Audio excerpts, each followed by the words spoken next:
दोस्तों, भाग्य के विषय में यह प्रश्न सदियों से इंसान के मन में उठा है। क्या हमारा भाग्य पहले से ही तय होता है या हम इसे खुद बनाते हैं?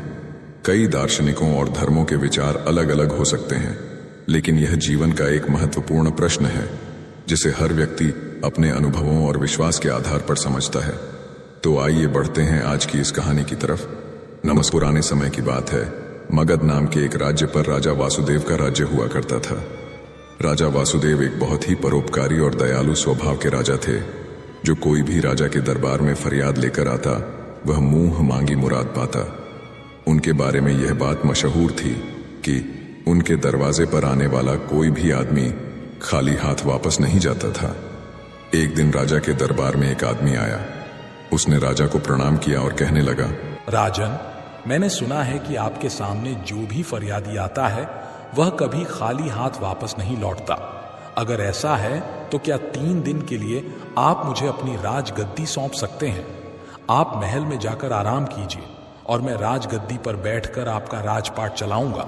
राजा उसी वक्त राजगद्दी से नीचे उतर आए और फिर अपने दरबार में मौजूद सभी मंत्रियों और दरबारियों को आदेश दिया कि आज से ठीक 3 दिन तक सभी लोग इस आदमी के आदेश का पालन करेंगे। यह कहते हुए राजा ने उस आदमी को अपनी जगह पर बिठा दिया और खुद अपने महल में चला गया। वह आदमी 3 दिन तक बड़ी ठाठ से राजगद्दी पर बैठा रहा और पूरे राज्य का शासन चलाता रहा। चौथे दिन जब राजा उसके पास आया और कहने लगा, भाई, अब तुम 3 दिन तक इस गद्दी पर बैठ चुके हो, अब राजगद्दी से उतर जाओ और अपना रास्ता लो। यह सुनकर वह आदमी कहने लगा, राजन, पहले तो मैं सिर्फ इस इरादे से आया था कि आपकी दानवीरता की परीक्षा लूं। सच में मैंने जैसा आपके बारे में सुना था उससे कहीं बढ़कर आपके बारे में पाया है। लेकिन अब 3 दिन तक इस राजगद्दी पर बैठने के बाद मेरा इरादा बदल गया है। इस राजगद्दी से उतरने का मेरा दिल नहीं चाहता।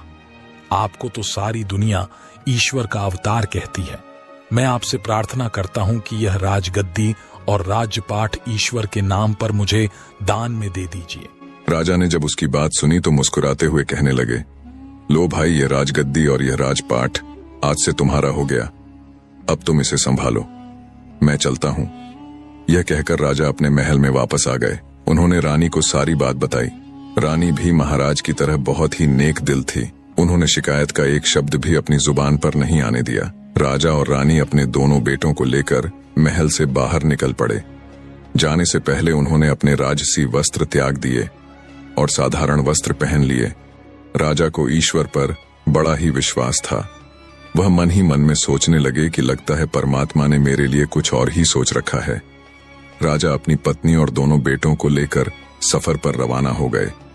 राजा सोचने लगा, कल तक मेरी सवारी के लिए सैकड़ों हाथी और घोड़े मौजूद थे, आज पैदल चलना पड़ रहा है। कल तक हजारों नौकर चाकर मेरे सामने खड़े रहते थे और आज कोई हालचाल पूछने वाला भी नहीं है। लेकिन राजा ने ऐसी हालत में भी शिकायत का एक शब्द अपनी जुबान पर नहीं लाया। पैदल सफर करते करते वह कभी 2 कोस चलते तो कभी 4 कोस, कभी कुछ खाने को मिल जाता तो कभी भूखे ही रहना पड़ता। मगर इस पर भी उसने परमात्मा पर पूरा भरोसा रखा और हमेशा परमात्मा का धन्यवाद करता रहा। कुछ दिनों तक इसी तरह पैदल सफर करने के बाद वे एक नगर में पहुंचे और एक सराय में जाकर ठहर गए। उस नगर के बाहर एक सौदागर का काफिला आकर रुका था। सौदागर अपने घोड़े पर सवार होकर नगर की सैर करता हुआ उस सराय की तरफ आ निकला जिसमें राजा और उसका परिवार ठहरा हुआ था। सौदागर की नजर जब रानी पर पड़ी तो उसे देखते ही उसने समझ लिया कि यह औरत किसी ऊंचे खानदान की है। वह मन ही मन रानी पर मोहित हो चुका था और उसने इरादा किया कि क्यों ना इस औरत से मैं विवाह कर लूं। मन में कुछ सोचकर वह राजा के पास गया। उसका हालचाल पूछने के बाद सौदागर राजा से कहने लगा, हुजूर, मैं एक व्यापारी हूँ। मेरा काफिला नगर के बाहर ठहरा हुआ है। मेरी पत्नी को बच्चा होने वाला है और इस समय कोई ऐसा नहीं है जो उसकी देखभाल कर सके। मुझे आप एक बहुत ही नेक दिल और दयालु दिल के मालूम पड़ते हैं। क्या आप अपनी पत्नी को 1 दिन के लिए मेरे साथ भेज सकते हैं? शायद उनकी वजह से मेरी पत्नी की तकलीफ कुछ कम हो सके, वरना मुझे तो लगता है कि वह जिंदा नहीं रह पाएगी। राजा और रानी सौदागर की बातें सुनकर कुछ घबरा गए। आखिर नेक दिल राजा ने रानी से कहा, रानी, अगर इस गरीबी की हालत में भी हम किसी के काम आ सके तो यह हमारे लिए खुशकिस्मती की बात है। तुम देर ना करो और ईश्वर न जाने इसकी पत्नी किस हालत में होगी। रानी ने अपनी जुबान से इनकार का एक शब्द तक नहीं कहा और उसी वक्त सौदागर के साथ जाने के लिए तैयार हो गई। सराय से बाहर आकर सौदागर कहने लगा, मेरा काफिला शहर से काफी दूर है और मुझे यहाँ पर आए हुए काफी देर हो चुकी है। आप ऐसा कीजिए, मेरे साथ मेरे घोड़े पर बैठ जाइए ताकि हम जितनी जल्दी हो सके काफिले तक पहुंच जाएं। रानी बेचारी उस सौदागर की चालबाजी को नहीं समझ सकी और उसके साथ घोड़े पर सवार हो गई। सौदागर घोड़े पर सवार रानी को लेकर अपने काफिले पर पहुंचा। उसने अपने काफिले को कूच करने का आदेश दिया। अपना घोड़ा उसने एक तरफ भगाया और रानी को ले चला। यह सब कुछ देखकर रानी को सौदागर की चालबाजी का पता लगा। रानी ने बहुत शोर मचाया, बहुत तड़पी चीखी चिल्लाई, मगर सौदागर को उस पर बिल्कुल भी दया नहीं आई। वह उसे घोड़े पर बिठाकर कहीं का कहीं ले जा पहुंचा। दूसरी तरफ सराय में इंतजार करता हुआ राजा सोचने लगा कि उसकी पत्नी अब तक क्यों नहीं आई। उसने सोचा क्यों ना खुद चलकर देखा जाए कि आखिर माजरा क्या है। वह अपने दोनों लड़कों को अपने साथ लेकर सराय से निकला शहर से बाहर आ पहुंचा। उसने सौदागर के काफिले को ढूंढने की बहुत कोशिश की, लेकिन काफिले का कहीं पता नहीं चला। तभी उसे उत्तर दिशा में धूल उड़ती हुई दिखाई दी। राजा ने अनुमान लगाया कि जरूर वह आदमी उसकी रानी को लेकर उसी तरफ गया है। राजा भी अपने दोनों लड़कों को लेकर उस दिशा की तरफ चल दिया जिस तरफ काफिला गया था। थोड़ी दूर चलने के बाद राजा रास्ता भटक गया और कहीं दूसरी जगह जा निकला, जहां उसके सामने एक नदी बह रही थी। राजा ने इधर उधर देखा कि शायद नदी पार करने के लिए कोई नाव मौजूद हो, लेकिन वहां पर कोई नाव नहीं थी। उसने कुछ देर तक सोचा और फिर बड़े लड़के को नदी के किनारे पर बिठाया, छोटे लड़के को अपने कंधे पर बिठाया और नदी में उतर गया। राजा का इरादा था कि पहले छोटे बेटे को नदी के पार पहुंचा देता हूं और फिर वापस आकर बड़े बेटे को ले जाएगा, लेकिन इंसान सोचता कुछ और है और होता कुछ और है। वह छोटे लड़के को कंधे पर उठाकर बड़ी ही मुश्किल से नदी के बीचों बीच पहुंचा। तभी उसे बड़े लड़के की चीख सुनाई दी। उसने मुड़कर देखा तो एक जंगली भालू उसके बेटे पर हमला करने वाला था। राजा अपने बेटे की चीख सुनकर घबरा गया। घबराहट की वजह से राजा के कंधे पर उसका छोटा बेटा नदी में जा गिरा और बह गया। अब तो राजा खुद भी बहुत ही परेशान हो गया और नदी में गोते खाने लगा, मगर राजा की जिंदगी अब भी बाकी थी। वह जैसे तैसे नदी के एक किनारे तक जा पहुंचा। राजा यह समझ रहा था कि उसके बड़े बेटे को जंगली भालू ले गया और छोटा बेटा नदी में डूब गया। पहले तो राजपाट हाथ से गया और फिर रानी भी मुझसे छीन गई। अब दोनों लड़के भी मुझसे बिछड़ गए। राजा मन ही मन बहुत ही दुखी था। इसी हालत में वह चलते चलते गिरते पड़ते दोपहर के समय एक नगर के पास जा पहुंचा तो देखा कि शहर के बीचों बीच एक खुले मैदान में लोगों की भीड़ जमा थी। भीड़ को देखकर राजा हैरानी में पड़ गया और सच्चाई मालूम करने के लिए उस तरफ बढ़ने लगा। उस नगर का यह रिवाज था कि वहां के राजा की जब मौत हो जाती थी तो सभी दरबारी और मंत्री शहर के लोगों के साथ एक मैदान में इकट्ठा हो जाते थे। फिर एक बाज को उड़ाया जाता। यह बाज जिसके भी सिर पर बैठ जाता उसी को राजा मान लिया जाता था और राजगद्दी सौंप दी जाती थी। लोगों की भीड़ इसी कारण से वहां पर जमा थी। बाज छोड़ा जा चुका था, मगर अभी तक वह किसी के सिर पर नहीं बैठा था। किस्मत शायद इसी राजा का इंतजार कर रही थी। जैसे ही राजा फटे हाल वहां पर पहुंचा, बाज जाकर उसके के सिर पर बैठ गया।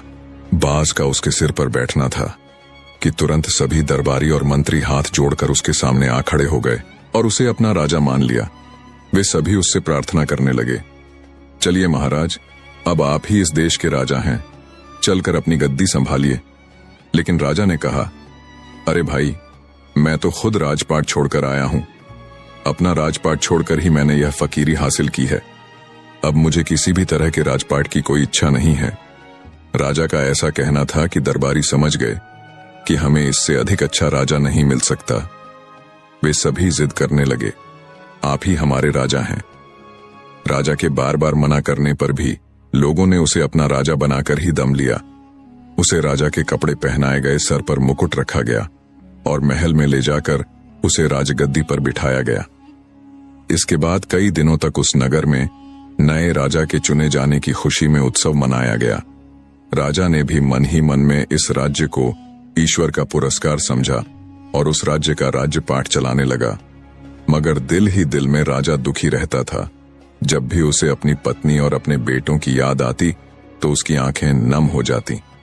अब जरा उन बेटों का भी हाल सुनिए। जिस लड़के को जंगली भालू उठाकर ले गया था तो रास्ते में ही एक शिकारी की नजर उस पर पड़ी। उसने अपना तीर कमान पर चढ़ाया और निशाना सीधा भालू पर लगाया। भालू वहीं पर ढेर हो गया और लड़के की जान बच गई। और जो लड़का नदी में डूब गया था वह एक मछुआरे ने उसे बचा लिया। यह दोनों ही आदमी के औलाद नहीं थे और उन्होंने इन दोनों लड़कों को अपनी औलाद समझकर इनका पालन पोषण किया। यह दोनों ही आदमी उसी नगर के रहने वाले थे जहां इन लोगों का पिता राजा बन चुका था।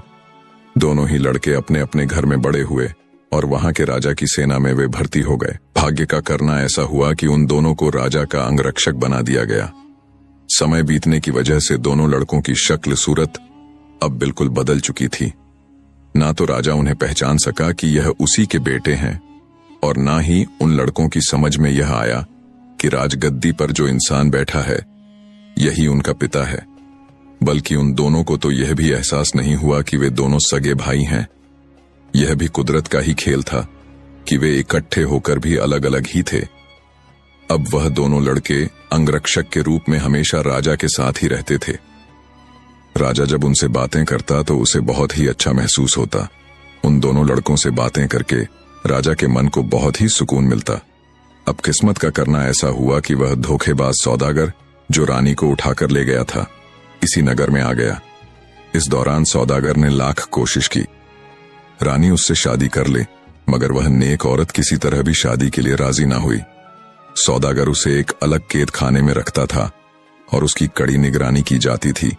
इस सौदागर का यहाँ के पहले राजा के दरबार में अक्सर आना जाना रहता था। सारे दरबारी और मंत्री इस सौदागर को अच्छी तरह से पहचानते थे। जब सौदागर को पता लगा कि पुराने राजा की मौत हो चुकी है तो सौदागर को बहुत ही दुख हुआ, लेकिन मंत्रियों ने उसे बताया कि नया राजा पहले से भी ज्यादा नेक दिल और न्यायप्रिय है। तो यह सुनकर सौदागर ने मंत्री के हाथ राजा के लिए कुछ तोहफे भिजवा दिए और फिर खुद भी राजा से मिलने के लिए पहुंच गया। किस्मत की बात है कि राजा ने नहीं पहचाना कि यह वही धोखेबाज आदमी है जो उसकी रानी को ले भागा था। सौदागर भी यह ना समझ सका कि यह राजा भी वही आदमी है जिसे उसने धोखा दिया था। राजा ने सौदागर की बहुत ही मेहमान नवाजी की। सौदागर कई देशों की यात्रा कर चुका था। राजा सौदागर से उन देशों के बारे में पूछता और सौदागर उसे अपने सफर के किस्से सुनाता। एक दिन की बात है जब सौदागर और राजा काफी देर तक बातें कर रहे थे। शाम ढल चुकी थी। तब राजा ने सौदागर से कहा, दोस्त, आज की शाम तुम यहीं पर रुक जाओ। मुझे व्यापार के मामले में तुमसे कुछ जरूरी बातें करनी है। सौदागर उस रात में महल में रह तो गया, लेकिन वह कुछ परेशान सा नजर आ रहा था। राजा ने सौदागर से परेशानी का कारण पूछा तो सौदागर कहने लगा, हुजूर, बात दरअसल यह है कि मेरी पत्नी पागल हो गई है। उसकी देखभाल मुझे खुद करनी पड़ती है। मुझे हर समय यह डर लगा रहता है कि कहीं पागलपन की वजह से वह कहीं भाग ना निकले और किसी मुसीबत में ना फंस जाए। इस पर राजा ने कहा, तुम आज महल में ही रहो और तुम्हारी पत्नी की चिंता मत करो। उसकी देखभाल का बंदोबस्त हम कर देंगे। राजा ने यह कहकर अपने दोनों अंगरक्षकों यानी उन दोनों लड़कों को सौदागर के काफिले में जाकर उस औरत का पहरा देने का आदेश दिया जिसमें सौदागर की पत्नी यानी रानी को रखा गया था। दोनों लड़कों ने आदेश पाकर उसी वक्त जाकर घर के बाहर पहरा देना शुरू कर दिया। जिस घर में वह औरत कैद थी, रात जब आधी से ज्यादा गुजर चुकी तो छोटे लड़के को नींद आने लगी। उस पर बड़े लड़के ने कहा, देखो भाई, इस समय नींद का आना ठीक नहीं है। कहीं ऐसा ना हो कि हम दोनों की गलती के कारण यह औरत यहां से निकलकर भाग जाए। इस पर छोटे लड़के ने कहा, तो फिर भाई ऐसा करो कि कोई ऐसी कहानी सुनाओ जिसे सुनकर नींद उड़ जाए। ये सुनकर बड़े भाई ने जवाब दिया, मैं तुम्हें अपनी ही कहानी सुना देता हूं। अगर गौर से सुनोगे तो नींद तो क्या तुम्हारी भूख प्यास तक उड़ जाएगी। यह कहने के बाद उसने कहानी सुनाना शुरू की। अरे भाई, मैं एक राजा का बेटा हूं। मेरे पिता की न्यायप्रियता और दयालुता की दूर दूर तक चर्चा थी। लोग उसे ईश्वर का अवतार मानते थे।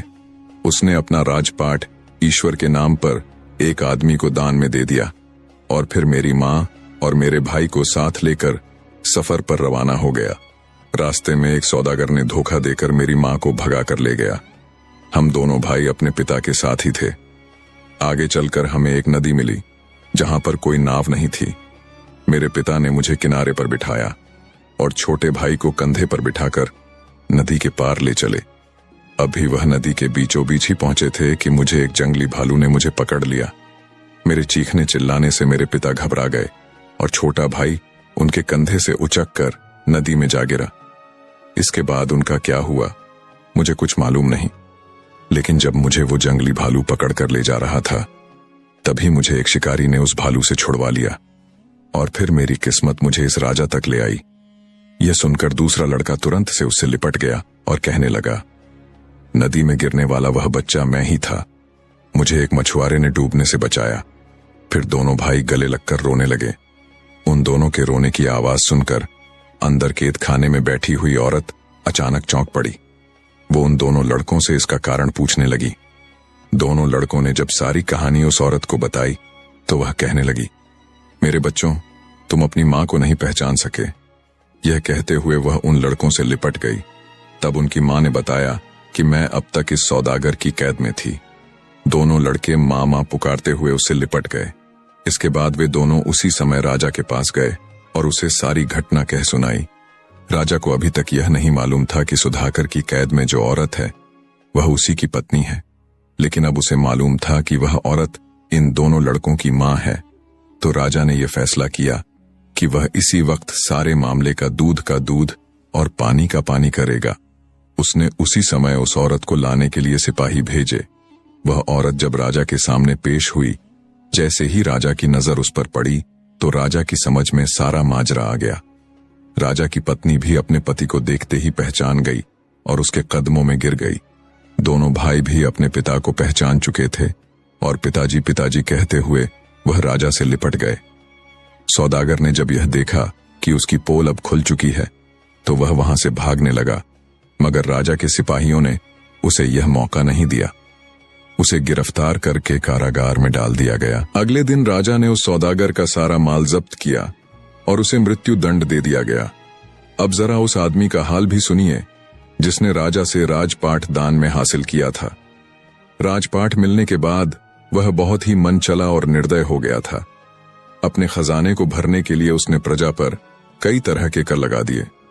बेचारी गरीब प्रजा उसके जुल्म से परेशान हो गई। यहां तक कि मंत्री और दरबारी भी इस राजा से परेशान आ चुके थे। वे सभी इसी चिंता में रहते थे कि किसी तरह से वह अपने असली राजा का पता लगा पाए तो इस अत्याचारी राजा को हटाकर एक बार फिर से उसे बना दे। जब यह खबर उस राज्य तक पहुंची कि उनका राजा एक नए राज्य का राजा बन चुका है तो एक मंत्री ने उस अत्याचारी राजा को जहर देकर मार डाला। इस तरह से उस अत्याचारी राजा का अंत हो गया और वह मंत्री राजा के पास आया। सभी दरबारियों की तरफ से उसने प्रार्थना की कि वह फिर से अपने पुराने राज्य का राजपाट संभाल ले। राजा के मन में भी अपने पुराने राज्य के लिए प्रेम जाग गया। वह अपने मंत्री के साथ उस राज्य में आया। इसके बाद वर्ष के 6